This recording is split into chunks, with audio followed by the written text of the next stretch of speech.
बिस्मिल्लाह। फैसला हो चुका कि पाकिस्तान दहशतगर्दी के खिलाफ कार्रवाई के लिए अफगानिस्तान हो या पाकिस्तान हर जगह कार्रवाई करेगा। ये कहना था हनीफ अब्बासी साहब का, वफाकी वजीर रेलवे हैं। क्या पाकिस्तान की कार्रवाई की सूरत में खित्ते में कोई नई जंग छिड़ने वाली है?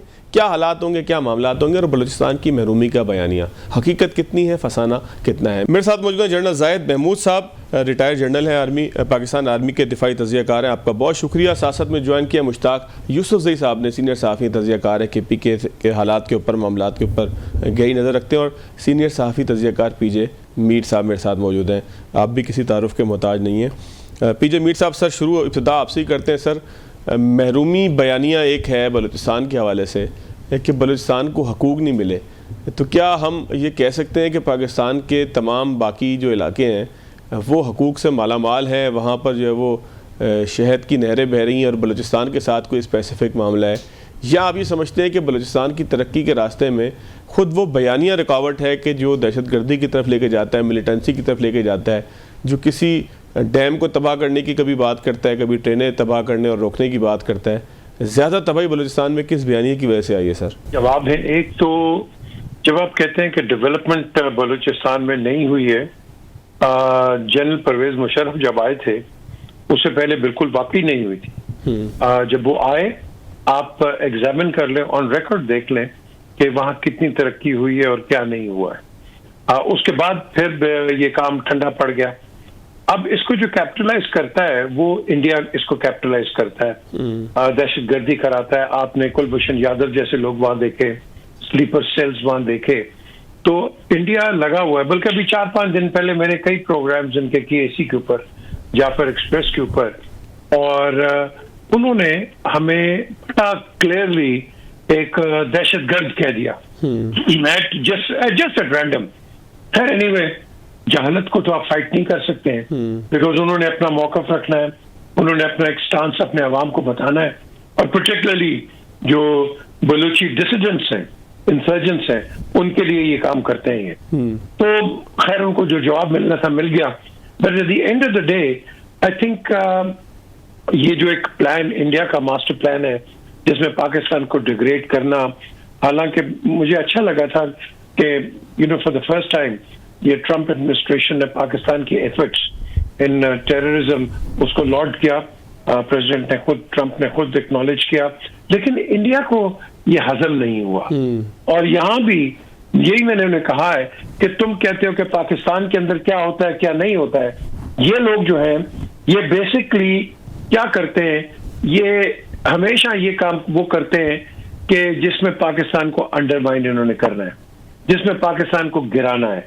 और मैंने उनको कहा, अगर तो तुम चाहते हो दहशतगर्दी को खत्म करो तो इंटेलिजेंस शेयरिंग हमारे साथ करो। जब तक तुम इंटेलिजेंस शेयरिंग नहीं करोगे और पाकिस्तान पे ब्लेम लगा दोगे कि कबूतर आया, कबूतर के थ्रू हमने ये कर दिया वो कर दिया, तो मैंने कहा फिर तुम कभी ना आगे जाओगे। And remember, a destabilized or destabled Pakistan is more dangerous to you than you can even imagine. Sir एक लुकमा लीजिएगा यहाँ पे। सर, जिस तरीके से अफगानिस्तान के हालात या डिस्टेबलाइज अफगानिस्तान का खमियाजा पाकिस्तान को भुगतना पड़ रहा है कि वहाँ ना कोई हुकूमत है, ना कोई सुनने वाला है, ना कोई कहने वाला है, कौन वहाँ पे आता है, कौन वहाँ पे जाता है, कौन दहशतगर्द वहाँ रहता है, तो पाकिस्तान जिस तरह खमियाजा भुगत रहा है, तो क्या हिंदुस्तान को ये समझ नहीं है कि पाकिस्तान अगर डिस्टेबलाइज होगा तो उसके साथ भी यही सब कुछ हो सकता है जो हमारे साथ हो रहा है? आपने बिल्कुल सही कहा। देखो, ऐसी तो नौबत पहुंचेगी नहीं। हमारी आर्मी जो है वो बिल्कुल इक्विप्ड है, वो बिल्कुल इनका जो काम करना है ना वो कर देगी। और आप देखेंगे फिर ये तकलीफ आएंगे। और यार चलो, हम कहते हैं कि आप हमारी इधर ये बलोचियों की आप बात करते हो, और भाई वो तुम्हारे पास तो नागा है, मीजू है, असम है, त्रिपुरा है, खालिस्तान है, कश्मीर है, तुम्हारी तो भी इंडिजिनस मूवमेंट्स चल रही है वहां। तुम उनकी बात नहीं करोगे, तुम पाकिस्तान के एक हिस्से की, एक प्रोविंस की तुम बात करोगे। सो द क्वेश्चन इज, इनका एक ऑनगोइंग प्रोपेगेंडा है जिसको मैं समझता हूं कि हमें इंटरनेशनली रिबट करना है। देखो ना, आप प्रोग्राम कर रहे हो, वेरी गुड, लेकिन हम अपने डोमेन के अंदर प्रोग्राम कर रहे हैं। हमें ये मैसेज इंटरनेशनली पहुंचाना पड़ेगा। हमें ये जाके हर जगह बताना पड़ेगा कि what are the true colours of India. India जो है, it is hell bent on creating disturbances in the subcontinent. अब इनको तकलीफ हो गई है कि जो चाइना एक रेल ट्रैक बना रहा है राइट अप टू लद्दाख, इनको तकलीफ है कि वो इनके खिलाफ होगी कि उनके ट्रुप्स जल्दी से आ जाएंगे। They can not wait to degrade India and Pakistan. So basically हर एक की अपना अपना एक नौयत होती है। मैंने तो हमेशा कहा है कि हमने अपना केस इंटरनेशनली प्लीड करना है, जो कि बदकिस्मती से हम नहीं करते हैं, और इसीलिए वो 35A और पोस्ट 70 उन्होंने रिवोक कर दिया। तो मैं समझता हूं कि इसके अंदर हमें जरा थोड़ा सा और चौकन्ना रहना पड़ेगा। ठीक हो गया। जनरल साहब, आप सर क्या कहते हैं कि जो बलूचिस्तान के हवाले से एक हिंदुस्तान अभी प्रोवोक कर रहा है, फिर जब आप किसी से बात करें कि पाकिस्तान में दहशतगर्दी बलूचिस्तान में हो रही है, तो ख़ास तौर पर कुछ एक मखसूस तबका है जो कहता है कि जी महरूमियाँ इसका बड़ा सबब है। लेकिन सर पाकिस्तान के दीगर इलाकों की तरह ही बलूचिस्तान को भी ट्रीट किया जाता है। अगर आप जिस गैस के ऊपर झगड़ा था, अगर आप देखें तो सिंध से वो गैस ज़्यादा निकलती है, बजाय इसके कि आप कहें कि वो बलूचिस्तान से निकलती है। एक वक्त में निकलती थी, अब तो ऐसा भी नहीं है। तो बलूचिस्तान की महरूमी के बयानिए को पीट पीट के ढोल की तरह दहशतगर्दी का सबब जो बनाया जाता है, इसमें कितनी ताकत आपको फील होती है? या जिस तरह से पीजे मीर साहब कह रहे हैं कि हिंदुस्तान इसके पीछे है, कि जो इस सारे मामले को हवा देने की कोशिश करता है, उसमें पैसा भी लगाता है और बाकी भी सारे मामला आते हैं। देखिए, बलूचिस्तान जो है जी, ये जरा थोड़ा सा क्रिटिकल है। इसका जो पूरा थ्रेट स्पेक्ट्रम है, जो आप बात कर रहे हैं वो भी ठीक है, उसकी भी एप्लीकेशन है, और जो पीजे मीर साहब कह रहे हैं, जिस स्पॉन्सर की बात कर रहे हैं, वो बिल्कुल 100% दुरुस्त है जी। Let me put it like this कि we are in the war जी। ये हालात खराब नहीं कर रहा, वो वॉर लड़ रहा है जी भारत यहाँ पे। भारत द स्पॉन्सर कंट्री, वो एक स्पॉन्सर है प्रॉक्सी वॉर का और स्टेट स्पॉन्सर टेररिज्म का, और इस स्पॉन्सर के जो क्लाइंट्स हैं वो उसको अवेलेबल हैं अफगानिस्तान की अबूरी हुकूमत की शक्ल में, और खैबर पख्तूनख्वा की एप्लीकेशन में फितना अल खवारिज के लोग उसको अवेलेबल हैं, और बलूचिस्तान के बीच में BLA है, BRF है, BRA है, मजीद ब्रिगेड है। और अनफॉर्चुनेटली हमारी जो सोशल मूवमेंट्स यहाँ पे शुरू हुई थी, वो अब जो सोशल डिसरप्टिव मूवमेंट्स का उन्होंने शक्ल इख्तियार कर लिया, और उसकी भी लीडरशिप के ताने बाने कहीं ना कहीं मिल रहे हैं। जो बलूचिस्तान के हालात हैं, इसको जरा थोड़ा सा क्रिटिकल इसलिए भी हो जाते हैं कि देखें, जो खैबर पख्तूनख्वा में एप्लीकेशन है फवाद साहब, उसके पीछे अफगानिस्तान की अबूरी हुकूमत है, जो तालिबान की हुकूमत है, उसको शायद इतनी टेसिट अप्रूवल या सपोर्ट या रिकग्निशन या उनकी एफर्ट्स को जो पाकिस्तान के अगेंस्ट वो कर रहे हैं, दो काम कर रहे हैं। एक तो इनको डायरेक्ट लड़वा रहे हैं हमारे साथ, और दूसरा इन तमाम फैक्शंस को, इन तमाम एलिमेंट्स को, इनमिकल फोर्सेस को जिनकी एप्लीकेशन पाकिस्तान के अगेंस्ट है, उनको अम्ब्रेला प्रोवाइड करके एक छतरी के नीचे इनको यूनाइटेड रखने की कोशिश कर रहे हैं, विच इज वेरी इंपॉर्टेंट। तो खैबर पख्तूनख्वा में शायद तालिबान की हुकूमत को उस तरह की सपोर्ट दूसरी कंट्री से न मिले। बलूचिस्तान के बीच में जो इंडियन एप्लीकेशन है थ्रू अफगानिस्तान सॉइल, उसमें देखिए चाइना के साथ हमारे इंटरेस्ट है, हमारे इकोनॉमिक इंटरेस्ट है, मिनरल रिच रीजन है, और पुरानी पॉलिटिक्स भी यहाँ पे चल रही है। इसकी जो फ्रिक्शन या रेजिस्टेंस की जो लीडरशिप है वो वेस्ट में बैठी हुई है। इंडिया को जो है ना, वो डायरेक्ट सपोर्ट करते हुए BLA और इन लोगों को कंट्रोल करते हुए कोई और इतनी ज्यादा महसूस हो, ये इतना प्रेशर उनके ऊपर हम शायद न डाल सके। तो ये टेसिट अप्रूवल्स हैं, वेस्ट की भी इनको अवेलेबल है, चाइनीज कॉन्टेक्स्ट में वाशिंगटन की भी शायद उस तरह का रिस्पॉन्स ना आए अनटिल अनलेस हम उनको ये समझाने में कामयाब ना हो जाएं कि अफगानिस्तान की जो सरजमीन है वो आपके लिए उतना ही खतरा साबित कर देती है। लेकिन तीसरी चीज जो सबसे इंपॉर्टेंट चीज है, जिसकी तरफ आपने बात की, पीजे मीर साहब ने मुशर्रफ साहब के टाइम की बात की, मैं तो खुद कहता हूँ कि एक व्हाइट पेपर शाया होना चाहिए कि 1972 में जब ये प्रोविंस बना है, वहां से लेकर अभी तक जितने फंड्स भेजे गए जिस टाइम में, क्योंकि 17 में से तो 14 सरदार रहे हैं वहां के चीफ मिनिस्टर जब वहां पे गुजर चुके हैं। वहां के लोगों से जब 72 में ये प्रोविंस बनता है, तो सबसे शुरू के एडमिनिस्ट्रेटिव ऑर्डर्स में से 2500 स्कूल टीचर जो पंजाब से या दूसरी जगहों से बलूचिस्तान में थे, उनको एक्सपेल कर दिया जाता है। What was the reason? तो बलूचिस्तान को आज नुकसान भी बलूचिस्तान के लोग ही पहुंचा रहे हैं, और बलूचिस्तान की डिप्रीवेशन में एक मेजर हाथ बलूचिस्तान के अपने लोगों का है। लेकिन मैं इसमें फेडरेशन को बिल्कुल ये नहीं कहता कि उनकी जिम्मेदारी नहीं थी या वो फेल नहीं हुए। कहने का मकसद ये अकमुलेटिव मिस्टेक्स है, जहां बलूचिस्तान में पॉलिटिशियंस ने भी पॉलिटिक्स इसी फिनोमेना के इर्द गिर्द की है, जिन्होंने रेजिस्टेंस फ्रिक्शन बंदूक उठाई है उन्होंने भी इसी फिनोमेना के इर्द गिर्द रेजिस्टेंस की है। और अब ये जो कॉमनर्स नए उठे हैं, इनकी सोशल मूवमेंट्स भी इसी सब्जेक्ट के और इसी के ऊपर बेस होकर शुरू हुई है। और अब प्रॉब्ली अनफॉर्चुनेटली वो हाईजैक होके अब उसका कंट्रोल कहीं और चला गया है और things have gone great for Pakistan. तो ये वो हालात है, जो सिचुएशन है बलूचिस्तान के अंदर है। It is a serious situation.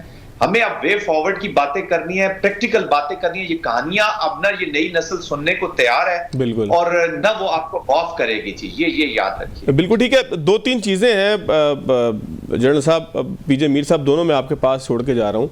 Sarfaraz Bugti साहब ने कहा कि ये जो लोग हैं जो दहशतगर्दी कर रहे हैं, ख़ासतौर पे स्पेसिफिक बलूचिस्तान के हवाले से उन्होंने कहा, ये लोग ना मज़हब इनका एक है, ये मजहबी ख्यालात में जो है वो तालिबान से मिलते जुलते नहीं हैं। जो खवारिज की हम बात करें या अफगानिस्तान के लोगों की बात करें, मजहबी अकायद के तनाजुर में ना जो है ये आपस में मुत्तहिद हैं। तो आखिर कौन सी फोर्स है, कौन सी ऐसी ताकत है कि जो इनको मुत्तहिद करती है, इस पर भी बात करेंगे। और फिर पाकिस्तान के वजीर रेलवे ने हुकूमत का मौक़िफ़ एक जगह बयान किया। वो कहते हैं कि जी फैसला हो चुका, दहशतगर्द पाकिस्तान में हो या अफगानिस्तान में, सरकोबी करेंगे और उनके खिलाफ कार्रवाई करेंगे। ब्रेक के बाद ज़रा जायज़ा लेंगे कि अगर पाकिस्तान कार्रवाई करना चाहे तो उसके पास क्या ग्राउंड्स हैं।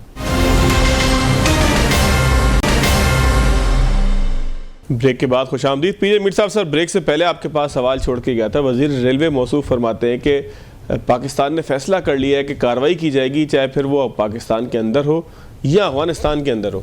तो क्या ये मुमकिन हो सकेगा? क्या खित्ते के अंदर पाकिस्तान जब अफगानिस्तान में कार्रवाई जाकर करेगा तो एक नए दौर का दहशतगर्दी के आगाज़ क्या ऐसा तो नहीं हो जाएगा? क्या पाकिस्तान आसानी के साथ अहदाफ मुकम्मल कर लेगा? मीर साहब, इसके खित्ते के ऊपर क्या असरात होंगे? कि अगर पाकिस्तान के अंदर दहशतगर्द है तो हम अंदर भी आ जाएंगे, ठीक है ना। और हमारे प्राइम मिनिस्टर ने कहा था कि no boots. The question is कि अगर दहशतगर्द अफगानिस्तान उनको पनाह देगा तो Pakistan will have to take measures. Either the Afghan government whatever it is, या तो वो लाइन पे आए, वरना फिर आपको फिर वो कहते हैं ना, you will have to take difficult measures. अब हम इन तालिबान की बात करते हैं, पहले तो सोचे इनको बनाया क्यों था? इनको पाकिस्तान के खिलाफ तो नहीं लड़ने के लिए बनाया था, इनको तो सोवियट्स के लिए बनाया था। अब सोवियट्स चले गए, तुम तालिबान हो ना, तालिब इल्म हो, तो तालिब इल्म एक मर्डर बन गया। अब वो तालिबान का नाम तो ये खराब करते हैं। तालिबान और तालिब इल्म, उसका ये काम तो नहीं है ना कि कत्ल गारत करो। ये बैंडिट्स बन गए, इंसर्जेंट्स हैं। और यही वजह है कि जंग आपकी खत्म हो गई है, आप इसको उठा के इधर लेके आ गए हो। इनके परपेट्रेटर्स कौन है? वो हमारे साथ बैठे हुए हैं, हमारे नेबर्स हैं। अब मुझे बताओ, तुम्हें क्या तकलीफ है कि बॉर्डर के ऊपर आपने काउंसलेट्स अपनी खोली हुई है? क्यों खोली हुई है आपने? मुझे बताएं आप, इसकी वजह क्या है? और उसके बाद आप किसी चीज को एक्सेप्ट करते नहीं हो। इन्होंने अपने बंदे जनीवा में जाएं, जहां वो टूटी कुर्सी पड़ी है, उसके नीचे इन्होंने वो पेड हैंड्स बिठाए हुए हैं। इन्होंने कुछ लोग बिठाए हुए व्हाइट हाउस के बाहर, व्हाइट हाउस से बाहर निकलेंगे, आगे उसके बिठाए फ्री बलूचिस्तान। ये कौन है ये लोग? They are all paid by रॉ। सो द थिंग इज कि इनको भी पता है क्या हो रहा है। मुझे समझ नहीं आती है कि ये बोलते क्यों नहीं है। So Pakistan has to take its own measures and has to take drastic measures at the end of the day. अब ये ट्रंप कितना आगे आता है, क्योंकि हमें भी तो एलाइज चाहिए ना। yes, तो अगर नहीं आएगा तो इवेंचुअली आप देखोगे कि आपके दो ब्लॉक्स बन जाएंगे, एक चाइना रशिया और एक अमेरिकन ब्लॉक। अब the question is, America has to find out and understand कि ये खत्ते के अंदर क्या रोल प्ले करेगा, क्योंकि सबसे ज्यादा इफेक्टिव हम हैं। वाई इज इट कि अफगानिस्तान उज्बेकिस्तान के लोगों को नहीं आने देता, तुर्कमेनिस्तान, किर्गिस्तान और ये सारे क्यों नहीं? Because they don't want to come to Afghanistan. It is a troubled area operated by those people who do not understand law. अब देखो, एक क्रिकेट का टूर था, आयरलैंड ने कैंसिल कर दिया, वन रीजन दी अदर, लेकिन वो कहते हैं विमेन एमेंसिपेशन कोई नहीं, उधर खवातीन का कोई रोल है कोई नहीं। तो रिटेलिएशन हर जगह किसी न किसी तरीके से हो रही है और होनी शुरू होगी। अब ये अगर सैंक्शंस पे आ गए तो फिर आप आगे देखेंगे कि और सिचुएशन ये डेंजरस होगी। तो इसलिए मैं ये कहता हूं कि हमें यूनिटी चाहिए। हमारे पास बड़े अच्छे बलोच भाई हैं जो अक्लमंद हैं। एक इनके लीडर थे मारी, डॉक्टर मारी, हमारा पहला media delegation by the way. जब तक हमारा एक मोटिव नहीं रहेगा पाकिस्तान फर्स्ट, तो बीच में प्रॉब्लम्स भी आएंगी, हर किस्म की डिफिकल्टीज भी आएंगी, but we got to remain on those three words, unity, faith and discipline. इनके ऊपर चलो, and then we will see कि हम हर चीज को ओवरकम भी कर सकते हैं। ठीक हो गया। मैं दोबारा अमीर साहब आपकी तरफ आऊँगा। ताहिर खान साहब, सर अगर फैसला हो जाए जिस तरीके से हनीफ अब्बासी साहब कहते हैं कि पाकिस्तान अफगानिस्तान में भी कार्रवाई करेगा कि जहाँ से दरअंदाजी होती है, तो सर खित्ते पे क्या असरात होंगे ताहिर खान साहब, और ख़ास तौर पे KPK में जो दहशतगर्दी है उसके ऊपर कोई काबू पाया जा सकेगा? बहुत शुक्रिया मुझे प्रोग्राम में लेने की। आपके सवाल का जो पहला हिस्सा है कार्रवाई का, अफगानिस्तान में पाकिस्तान ने पहले कार्रवाई की है 24 दिसंबर को भी बरमल जो ज़िला है अफगानिस्तान का पक्तिया सूबे का।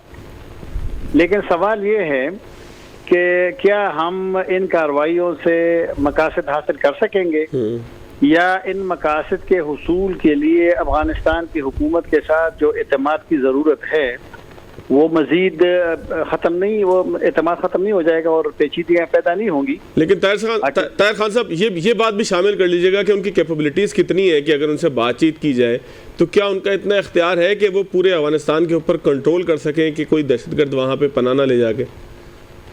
कंट्रोल तो अफगानिस्तान पे तालिबान का मुकम्मल है। 1996 और 2001 के दरमियान जब उनकी हुकूमत थी तो पंशेर उनके कंट्रोल में नहीं था, और शुमाली अफगानिस्तान में भी उस तरह के वहाँ भी कुछ मसाइल थे, लेकिन इस अब जो सूरत हाल है वो बिल्कुल मुख्तलिफ है। तो कंट्रोल तो उनका है, पूरे सरहदात पे भी है। और ये जो TTP का मसला है ये पेचीदा है, और पाकिस्तान के जो इस हवाले से जो खदशात है वो बिल्कुल जेन्युइन है, जायज़ है। तालिबान हुकूमत को ये इदराक करना पड़ेगा, और वो जो हर वक्त जो डिनाइल के और तरदीद के मूड में होते हैं वो बिल्कुल भी दुरुस्त नहीं है। लेकिन कुछ चीज़ें हैं जिनके मेरे ख्याल में आप और मैं और आपके मेहमान हम इस हकीकत से तो वाकिफ होंगे कि अफगान तालिबान ने पाकिस्तान और TTP के दरमियान मुज़ाकरात की मेज़बानी की है, ये तो आपको मालूम होगा। और वो मुज़ाकरात जब नाकाम हो गए तो इस पर भी देखना पड़ेगा कि उनके वजूहात क्या थे। यहाँ पर मामलात को पाकिस्तान में सियासी बनाया जाता है, असल में ऐसा नहीं होता। ये रियासत की पॉलिसियाँ होती हैं, और ये इमरान खान साहब के बारे में लोग कहते हैं कि ये है वो है, लेकिन आपको याद होगा कि TTP के साथ मुज़ाकरात PDM की हुकूमत में भी जारी रही। हाँ, वो एक नशिस्त हुई थी वहाँ पे PDM की जब हुकूमत बनी थी, और उस वक्त बिलावल भुट्टो साहब वज़ीर खारिजा थे। तो मसला ये है कि मसले के हल की तरफ जाना है। अगर वहाँ पर बॉम्बिंग से आपके मसले हल हो सकते तो फिर तो ठीक है, फिर तो चलो एक कार्रवाई होगी, बल्कि इससे पहले भी हुई थी। लेकिन क्या हमने मसला हल किया या मसला मजीद पेचीदा हो गया है? तो मेरे ख्याल में जो फैसला करने वाले लोग हैं उनको ये समझना पड़ेगा, क्योंकि पाकिस्तान ने अपने नुमाइंदा खुसूसी को मोहम्मद सादिक साहब को एक वफ्द के साथ काबुल भेजा था 23 दिसंबर को। वो मुज़ाकरात कर रहा था, और मुज़ाकरात के जो 3 मुलाकातें हुई थी बल्कि 4, उनके अच्छे बयानात आए थे, लेकिन उनकी मौजूदगी में वहाँ स्ट्राइक हो गए थे, और सादिक साहब की डेलीगेशन में सिक्योरिटी के लोग भी मौजूद थे। यहाँ पर फैसला करना पड़ेगा कि हमने मुज़ाकरात से अफगानिस्तान के साथ आगे जाना है या हम ये दूसरे ऑप्शन का इस्तेमाल करेंगे। मेरे ख्याल में मुज़ाकरात अच्छा ऑप्शन है, और ये ऑप्शन जो है आपको याद होगा जब जनवरी के पहले हफ्ते में आर्मी चीफ के साथ तमाम पॉलिटिकल लीडरशिप मिली थी पेशावर में, तो सबका यही मौक़िफ़ था कि अगर मतलब है कि नताइज नहीं भी आते अफगानिस्तान हुकूमत से मुज़ाकरात के, फिर भी इस ऑप्शन को नहीं छोड़ना चाहिए। तो लिहाजा मेरे ख्याल में इसी शायद मुस्तक़बिल में वो होंगे नताइज, और उससे शायद मेरी नज़र में चलिए, बहुत बहुत शुक्रिया ताहिर खान साहब आपका। जनरल जाहिद साहब, सर सूरत-ए-हाल गुफ्तगू का बयानिया तकरीबन आपके सामने आ ही चुका है कि पाकिस्तान दहशतगर्दों के ख़िलाफ़ कार्रवाई चाहता है, चाहे फिर वो अफगानिस्तान में हो चाहे फिर वो पाकिस्तान के अंदर हो। तो अगर अफगानिस्तान के साथ पाकिस्तान कन्फ्रंटेशन में जाता है तो जिस तरीके से ताहिर खान साहब बता रहे थे कि जी मुज़ाकरात के ऑप्शन को खोलना चाहिए, उस पर बात करनी चाहिए, तो इस वक्त अगर ज़मीनी हकीकत को देखें तो आप पाकिस्तान कहाँ पे खड़ा है? मुज़ाकरात के ऑप्शन को लेकर चलने पे खड़ा है, या जो है वो कार्रवाई करना जो है वो नागुज़ीर हो चुका है, और उसके असरात क्या होंगे कार्रवाई के? मैं ये समझने से कासिर हूँ कि ये मुज़ाकरात और काइनेटिक एप्लीकेशन को 2 डिफरेंट चीज़ें क्यों समझा जाता है। जो भी मिलिट्री एप्लीकेशन है वो इंस्ट्रूमेंट है जी पॉलिसी का, जो भी पॉलिटिकल ऑब्जेक्टिव्स होंगे स्टेट के, जो भी पॉलिटिकल प्रोसेस होगा, जो भी पॉलिसी बनेगी, उसके बीच में एक एज इंस्ट्रूमेंट काइनेटिक्स की एप्लीकेशन होनी है, जो मिलिट्री की बात हो रही है, जो मिलिट्री की एप्लीकेशन। तो ये तो साथ साथ चलेंगे जी। ये नहीं हो सकता कि आप कहें कि जी सिर्फ मुज़ाकरात से हल हो जाएंगे और आप मार खाते रहें, कौम का जो कॉन्फिडेंस है अपने सिक्योरिटी फोर्सेस में वो खत्म होता रहे, कौम की जो विल टू फाइट है वो खराब होती रहे। ये साथ साथ चल नहीं सकता। जो काइनेटिक्स है वो प्रोसीजंस के साथ चलने ही चलने हैं, लेकिन इंगेजमेंट भी आपने रखनी है। चलने इसलिए है कि जिधर देखिए ना, अब अनफॉर्चुनेटली कोई वहां पे फोर्सेस ऑफ ऑर्डर तो है नहीं, ना पावर में है, ना इस उस ग्राउंड में, ना इनका कंट्रोल है। कभी ये 10 फैक्शंस बन जाएंगे, कोई गुल बहादुर ग्रुप है, कोई तालिबान है, कोई मौलवी रहमान का ग्रुप है, तो डिफरेंट ग्रुप्स है। तो हर एक अपने फिर आगे से भी ऑब्जेक्टिव्स है। देखिए ना, ये जो भी इन्वायरमेंट बनी हुई है, ये बेसिकली तो पावर ग्रैबिंग है। जो भी वॉर होती है जी, वो कभी आइडियोलॉजिकल रीजंस की वजह से शरीयत सामने रखते हुए, कभी रिलीजन को सामने रखते हुए, कभी कोई फिलोसफिकल एम सामने रख के तो वॉर की जाती है। एम एक ही होता है, टू ग्रैब द पावर। अभी आप बात कर रहे थे कि जी मजहबी अकायद के साथ चल रहे हैं जो तालिबान है, वो उनकी एप्लीकेशन है। देयर इज नो मजहबी अकायद, मजहब तो है ही नहीं। टेररिस्ट का कौन सा मजहब है जी? तो इस टर्म को तो इनके साथ बिल्कुल अटैच भी नहीं करना चाहिए। इसको कहना चाहिए जो अपना टेररिज्म है वो मजहब के मिस यूज को या शरीयत यूज को सामने रख के कर रहे हैं। मजहब के साथ उनको जोड़ना बड़ा ज्यादती होगी जी। अच्छा, जो मैं बात कर रहा था, दोनों चीजों ने, प्रॉम्स ने इकट्ठे जाना है। काइनेटिक ने एक 40% ऑफ द एप्लीकेशन होती है, जो आपकी पॉलिसी होती है। एक एनवायरनमेंट क्रिएट जब तक नहीं करेंगे, आप किससे मुज़ाकरात करेंगे? आज हम देखें ना, बलूचिस्तान की चले हम बात लें, किससे मुज़ाकरात करें? मुझे बताएं ना, कौन है वहां पे जो सेंट्रल लीडरशिप, जो उसको जो आप कहेंगे जी मैं अल्लाह नजर से आप बात करना चाहते हैं, बशीर ज़ैद से करना चाहते हैं, किससे करना चाहते हैं? आप उनको मारंग से करना चाहते हैं, किससे करनी है आपने? मैं ये समझता हूं कि वी हैव टू आइडेंटिफाई, दोनों चीजें साथ साथ चलनी है, लेकिन उससे पहले अपना हाउस इन ऑर्डर करना है। सबसे बड़ी प्रॉब्लम यह है कि हमारी, with all my respect to the democratic forces, democracy में पाकिस्तान की प्रोग्रेस और हल है। इसको अच्छा खूबसूरत डेमोक्रेसी हम देखना चाहते हैं, जेन्युइन इन अ डिलीवरिंग मोड। अनफॉर्चुनेटली अफगानिस्तान की सिचुएशन है, तो उसको भी हम parties, political, government and opposition अपनी पॉलिटिक्स के साथ जोड़ के चलाना चाहती है। बलूचिस्तान की सिचुएशन है, तो उसको भी हम पॉलिटिक्स के साथ जोड़ के चलाना चाहते हैं। और इंडिया पे तो हमें कम से कम कॉमन स्टांस कर लेना जी। कम से कम हम अफगानिस्तान की एप्लीकेशन पे तो कॉमन स्टांस कर लेना। इनसे अगर इन्हीं लीडर से, इन पॉलिटिकल लीडर से ये पूछे कि जी एम क्या है स्टेट का या पॉलिटिकल ऑब्जेक्टिव्स क्या है, तो माजरत के साथ आपको जवाब नहीं मिलेंगे। कुछ तो है वो जहां पे हम एक यूनिसा पॉलिसी के साथ चल सके। तो हम हर चीज को डोमेस्टिक, तो first of all we need peace within and then we will go for peace without. Military जग की जहां तक application, I have no doubt, जिस तरह पीजे मीर साहब ने पहले फरमाया कि ये कर लेंगे। Military has the capacity and capability to deal with India, to deal with Afghanistan and to deal with their non state actors, जो उनके जो प्रॉक्सीज यहां पे करे वो कर सकते हैं। लेकिन उसके साथ साथ जब बाकी प्रोसेसेस नहीं चलते, तो हम एक चीज हासिल करते हैं फिर खो देते हैं। 2003, 2007, 14, फिर अभी दोबारा, तो 5-6 साल हम एक चीज करते हैं, फिर हम वहीं पे पहुंच जाते हैं। और अब इसकी एप्लीकेशन को वो और बढ़ाएंगे जी। ये हमें याद रखना चाहिए, ये सिर्फ खैबर पख्तूनख्वा या बलूचिस्तान तक नहीं रहेगा, ये जीबी भी उनके रडार पे है, कश्मीर भी उनके रडार पे है। और ये एक घर जलेगा तो पूरे एक जगह जलेगी तो पूरा पाकिस्तान जलेगा जी, ये याद रखना चाहिए। तो ये सियासत भी होती है कि पहले we have to put our house in order. हमें एक स्ट्रेटेजी के साथ चलना होगा, तब पूरी नेशन पीछे खड़ी होगी। तो सारे पॉलिटिकल एम भी तब भी अचीव होंगे जब नेशन उसको सपोर्ट करेगी जी, उसकी एस्पायरेशंस के मुताबिक बातचीत होगी। अब और आर्मी तो, हम तो मिलिट्री में रहे हैं जी, कोई military operation without the public support में कामयाब हो ही नहीं सकते हम। It is not possible. अब ज्यादातर काम हमने बलूचिस्तान में करना है, खैबर पख्तूनख्वा में करना है, वहां एरिया क्लियरेंस करनी है। वहां की अवाम जब तक हमारे साथ शामिल नहीं होगी तो हम कैसे जाएंगे? अपनी गवर्नेंस को ठीक करने तो बहुत चीजें होने वाली है, बट करने वाली है बातों से, तकरीरों से, एक दूसरे की डर्टी लॉन्ड्री दूसरी तरफ फेंकने से वी आर गोइंग नोवेयर। ठीक हो गया। अब मैं पीजे मीर साहब सर एक ब्रेक लेके आपके पास जो जनरल साहब ने सवाल उठाया बड़ा अहम है कि क्या सियासी क़यादत को इस बात का अदराक है कि मुल्क के हालात ठीक नहीं है, फिर चाहे वो जेल में बैठे लोग हों या जेल से बाहर लोग हों, क्या वो सपोर्ट दे सकेंगे कि जो किसी आर्मी ऑपरेशन के लिए या किसी मुल्क के साथ जंग के लिए या किसी मुल्क में मदाखलत के लिए, अपने हकूक़ के लिए या अपने हकूक़ के हवाले से कि हमारा हक है कि हम महफूज रहें।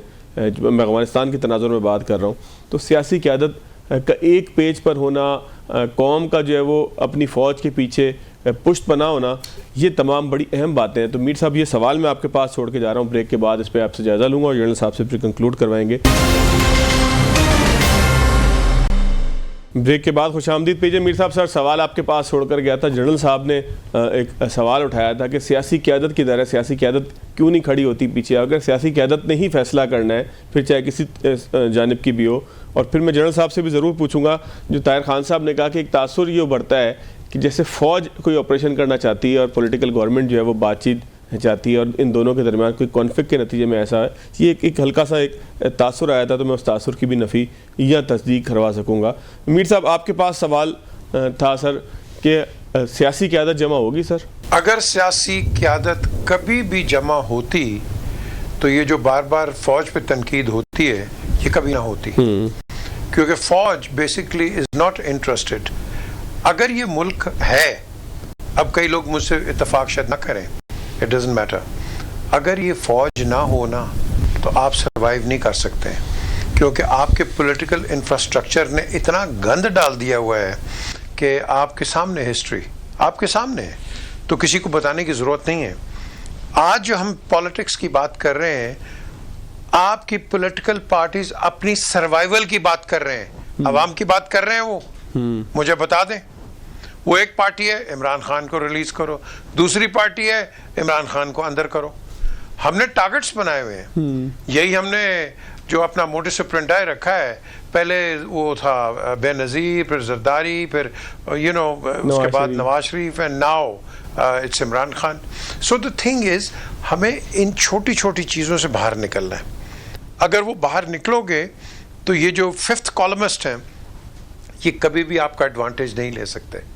हमारी डिसयूनिटी से, जिसमें हम एक दूसरे से बैठ के बात नहीं कर सकते हैं, how can you sit and talk with these terrorists? Just think about it. और तुम आपस में बैठ के बात नहीं कर सकते तो इनसे क्या बात करोगे? तुम्हारे अंदर खुद यूनिटी नहीं है and you want to talk to them. पहले अपने घर को ठीक करो, get your house in order. जब आपका घर ऑर्डर में होगा and you are actually looking after the people जिन्होंने आपको एक वोट दिया है या whatever they have given you, तो फिर आप आगे कुछ कर सकते हो। आप अपने डोमेस्टिक अफेयर्स को भी निगलेक्ट कर रहे हो, इंटरनेशनल अफेयर्स पे आपको गालियां पड़ती हैं। क्यों? Because we are not a united people. वो कायद आज़म बड़ा एक, मैं समझता हूँ, सियाना और अक्लमंद आदमी था जिसने 3 लफ्ज इस्तेमाल किए थे, यूनिटी, फेथ एंड डिसिप्लिन। आप फेथ पे भी लड़ाई कर देते हो उधर, आप यूनिटी पे भी लड़ाई कर देते हो, डिसिप्लिन आपने अपनी रोड पे देख लिया। आपका जो गाड़ी चलाने वाला है या मोटर बाइक चलाने वाला है, मुझे बताएं, हर चीज गवर्नमेंट तो नहीं करती ना। What about our people? Where are their civic responsibilities? नहीं, रिस्पांसिबिलिटीज नहीं है। तो फिर आपको कोई ना कोई तो बैकअप चाहिए ना। इंडियन आर्मी तो नहीं बैक करेगी आपको, आपको तो अपनी सिक्योरिटी फोर्सेस और अपनी फौज ही आपको बैक करेगी ना। सो the thing is, get your own political diaspora in working order. जब ये वर्किंग ऑर्डर पे आ जाएगा, आप ग्रेजुअली देखोगे जिस जमहूर की आवाज हम बात करते हैं, जमहूर तो है ही कोई नहीं आपका। ठीक हो गया, वो तो बचा जमहूर है, उसको तो आपने डेवलप होने नहीं दिया। ठीक सर, मीर साहब मेरे साथ ही रहिएगा, मैं ज़रा जनरल साहब से कुछ इसके ऊपर रोशनी डलवा लूँ, बल्कि सर से डलवाऊँ। जनरल साहब, एक ताहिर खान साहब की बात से एक तासुर ये पैदा हुआ कि जिस वक्त पाकिस्तान का सियासी मुशीर वहाँ मुज़ाकरात कर रहा था, उस वक्त फ़ौज अटैक करी थी। तो क्या ऐसा मुमकिन होता है सर कि फ़ौज जो है वो अटैक कर दे बगैर सियासी हुकूमत की मर्जी के? देखिए, war is a serious business Fawad. अगर political leadership, war is fought by the political leadership. Political leadership ने वॉर, मैंने पहले बोला है कि मिलिट्री उसका इंस्ट्रूमेंट है। अगर पॉलिटिकल लीडर वॉर नहीं लड़ रहा तो फिर इसका मतलब है कि वो एग्जिस्ट ही नहीं कर रहा जी। तो what I want to bring out is कि पॉलिटिकल ओनरशिप के ऊपर हमें डिबेट करनी चाहिए, हमें बात करनी चाहिए। और जब तक पॉलिटिकल ओनरशिप नहीं ली जाएगी वॉर की, we have no direction of the war. Commander जो होते हैं, मिलिट्री कमांडर, वो एग्जीक्यूटर्स होते हैं जी। उन्होंने एग्जीक्यूट करना है to achieve the political objective of the state through their military application. वो रिस्पॉन्सिबल अपनी मिलिट्री स्ट्रेटेजी का, वो कौम को जोड़ने का, या कौम को, आई एम श्योर कि वो उसका एक रोल जरूर है, लेकिन कौम को उसकी चीजें, उसकी अगर बलूचिस्तान के हकूक नहीं मिल रहे तो ये आर्मी चीफ ने तो नहीं देने, लीडरशिप ने देने। माजरत के साथ मैं पिछले दिनों एक चीफ मिनिस्टर साहब, एक्स चीफ मिनिस्टर साहब के साथ प्रोग्राम में बैठा हुआ था, तो उन्होंने कहा जी ये डेप्रीवेशन है जी ये, तो मैं कहा जी 3.5-4 साल तो आप रहे हैं चीफ मिनिस्टर, तो क्या प्रॉब्लम थी, आप उसको हल करते, आप आवाज उठाते। कहते हैं सर वो तो ठीक है पर वो हमारे हाथ बंदे होते हैं। वो भी इंप्रेशन ये दे रहे कि इट इज रॉन्ग। ऐसा नहीं है। मैं हम फौज में रह आई एम रिटायर्ड जनरल, मैं चीजों को जानता हूं। ऑनेस्टली टेलिंग यू ऐसा नहीं है। फौज 99.9% फौज तो अपना काम कर, उनको पता भी नहीं होता कि हो क्या रहा है। कुछ एलिमेंट्स होते हैं वो फॉलो अप कर रहे होते हैं। ऑफ कोर्स स्टेट का एक फंक्शन का तरीका कार होता है, वो उसको देख रहे होते हैं, लेकिन आपका क्या ख्याल है कि डिसीजन मेकिंग वहां पे हो रही होती है। तो कहने का मकसद ये है कि अपनी ओनरशिप लें, डेमोक्रेसी को, ये जो क्रिप्टोक्रेसी है जी, क्रिप्टोक्रेसी, इसको डेमोक्रेसी में कन्वर्ट करें, ओन करें, लीड करें। आज खैबर पख्तूनख्वा में पाकिस्तान तहरीक इंसाफ की हुकूमत है, अली अमीन साहब जो है वो वहां पे chief, he has unprecedented support of the military. वो आज कहें कि जी मुझे 245 के नीचे फौज नहीं चाहिए, फौज नीचे बाहर आ जाएगी, आप अपनी चीजें हल कर ले। फौज ने इसको इन्वायरमेंट बना के देनी है अपने पॉलिटिशियन को कि अब बात करो, पॉइंट ऑफ रेफरेंस से जब आप बात करेंगे तो मसाइल हल होंगे। तो आपने अगर जाके मिन्नत करना है तो तालिबान जैसी एक हुकूमत जो एक डेमोक्रेटिक प्रोसेस से तो आई नहीं है, वो बाय प्रोडक्ट है वॉर का, तो वो आपसे फिर वॉर की बातें करेगी, क्योंकि वहां पे वॉर इकोनॉमी के अलावा वहां पे भी कुछ नहीं है। तो और बलूचिस्तान में जो एप्लीकेशन हमें तोड़ने की हुई है, this is serious, minds are required to fight this war. ये इस तरह के छोटी मोटी पॉलिटिक्स से या छोटी मोटी एप्लीकेशन से ये हाल नहीं होंगे। इसके पीछे थिंकिंग है, आइडियोलॉजीज की जंग हो रही है, थिंकिंग की हो रही है, नैरेटिव की हो रही है। एक ट्रेन के ऊपर देखिए कैसे उन्होंने नैरेटिव बिल्ड करने के लिए इसको इंडिया ने कोरियोग्राफ किया है जी, पूरी हर चीज को। इतनी कवरेज तो आपने नहीं की जितनी उन्होंने इसके ऊपर अपनी जो मैसेजिंग, स्ट्रेटेजिक मैसेजिंग, जो बलूचिस्तान का वो दिखाना चाहते थे वर्ल्ड को कि जी इतना मैग्नीट्यूड है इसका, इतना बड़ा, तो वो उन्होंने उससे अचीव करने की कोशिश की है। वो तो अल्हम्दुलिल्लाह के वो अपना ट्रेस छोड़ जाते हैं कुछ ना कुछ, लेकिन इंटरनेशनल पॉलिटिक्स में शायद उनके ऊपर या इंटरनेशनल फोर्सेस को भी उनकी जरूरत है, तो इसलिए इतना उस पर प्रेशर नहीं डाल पा रहे। तो पूरी सोच की जरूरत है, सीरियस माइंड्स की जरूरत है, यहाँ पे सोशल साइंटिस्ट की जरूरत है। इट्स नॉट एन ऑर्डनरी के एक फौज अकेले या पॉलिटिशियन अकेले, whole of a nation approach चाहिए थी। और अब प्रैक्टिकल बातें करें, हमें प्रोग्राम्स में प्रैक्टिकल कि ये 10 चीजें हमने करनी है जी, 1 2 3 4, कहानी सुनने को कोई तैयार नहीं है जी। ठीक sir, thank you very much. General Zahid Mahmood साहब मेरे साथ मौजूद थे, पीजे मीर साहब ने मुझे ज्वाइन किया और ताहिर खान साहब ने भी बीच में हमें कुछ अपना जो है वो मौक़िफ़ दिया। नाज़रीन, आज के प्रोग्राम से इतना ही, इजाज़त दीजिएगा। अल्लाह हाफ़िज़।